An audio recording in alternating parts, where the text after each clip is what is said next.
and the path that places away from the sun has night.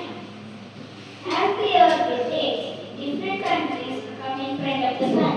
That is why day and night keep changing in different countries. Long ago, people did not have clocks as we do today. They decided the time by looking at the sun. If the sun was above their heads, they said it was noon. Each place followed its own local time. This worked well till the people stayed in one place. But slowly the world changed. People started traveling long distances through trains, ships, and later planes were introduced. Trade and communication between places increased. Now the real problem started. Different countries had different times. Scheduling travel, meetings, and work became difficult.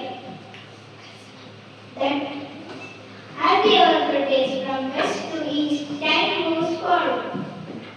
That places where the sun rises earlier are ahead in time. Places where the sun rises later are behind in time.